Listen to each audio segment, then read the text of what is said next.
Okay, so finally in AUC section 230, for this last video, we're going to discuss the assembly and retention of the final audit file.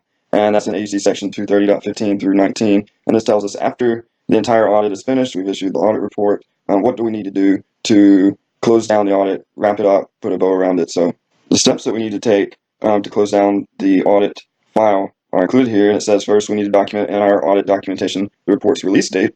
It also says that we have 60 days to compile all of the information in our audit file and go through the audit administrative process of finalizing the audit binder. It also says that we need to keep this audit file for at least 5 years after the report release date.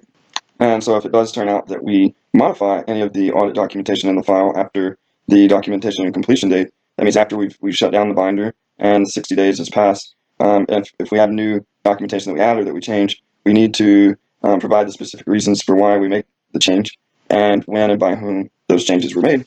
And finally, we need to adopt reasonable procedures to maintain the confidentiality of client information. So this is a whole process typically in firms where certain quality control procedures dictate the steps to take to close down the audit file and to archive it for 5 years. In order to make sure that we document the report release date, we shut everything down within 60 days after the report release date. We keep it for 5 years. And we document any changes that we made after the documentation completion date. And we keep this information confidential. So we store it somewhere that's locked up and safe. So we have a lot of explanatory material sections here, 24 through 29. So let's go down to those and see some more specifics about how we achieve the assembly and retention of the audit file. Okay, so now we're down to the explanatory material about the assembly and retention of the final audit file. We see here that, well, we saw in the requirement above that GAS requires us to keep the audit, or to finish and shut down the audit file within 60 days after the report release date. But there's maybe circumstances where laws or regulations require us to shut down the audit file faster. So we should be aware of those requirements and comply with those other requirements if we need to.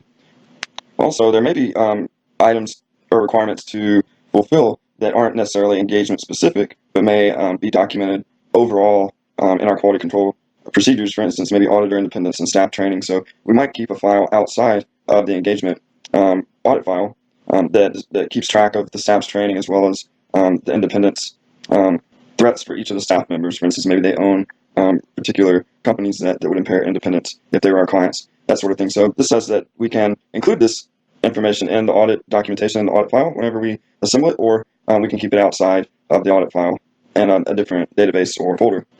So next we have this A26, and it describes what types of things can we do during the 60 days after we've issued the audit report. And it says during that 60 days, we shouldn't perform new audit procedures or draw new conclusions. We should have done all of that before we issued the audit report. But we can make changes that are more administrative in nature. That might be deleting or discarding superseded documentation, like we end up having a lot of old information in the audit file that we can delete and replace with the new information, or maybe sorting, collating, and cross-referencing work papers. So we've done all of the work and documented the stuff and came to conclusions. Now we just need to sort of make it pretty and cross-reference and sort things appropriately, make it from an aesthetic standpoint, make our file look nice. Then we're able to do that. Also, sign off on completion checklists relating to the file assembly process. So typically, audit firms and the assembly and retention period of shutting down the audit file, they'll have checklists to make sure that we've done all of the quality control procedures necessary to finalize that binder. So it says here it's okay for us to complete those types of checklists.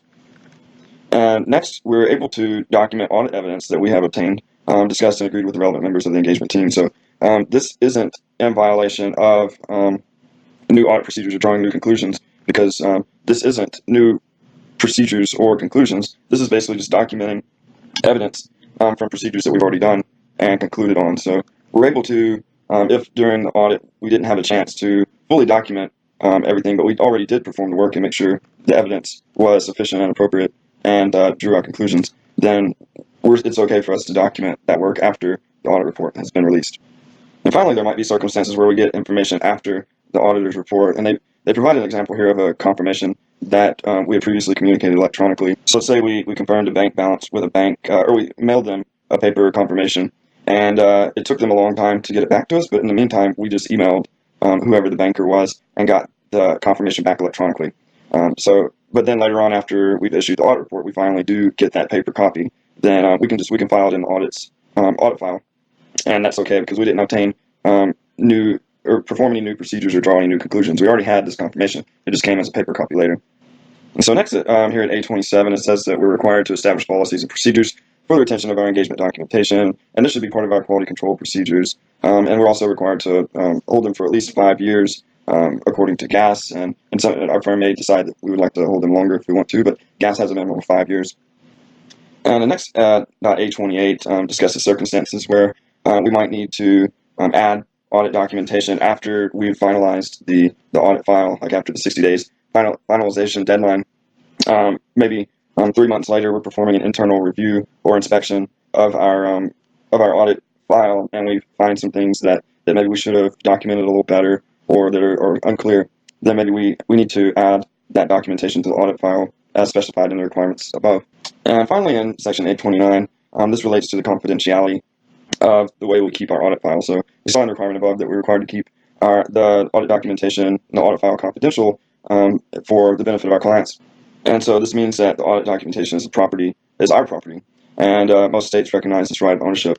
But we are, however, allowed to provide our audit documentation to our client if we want to, as long as that doesn't undermine the effectiveness and integrity of the audit process. So if that gives them too much information about the procedures that we're doing, that would allow them to possibly use that information to pass certain tests that we perform, then that probably wouldn't be appropriate for us to give them that sort of documentation. But there may be some situations where we might find that providing them certain audit documentation is okay.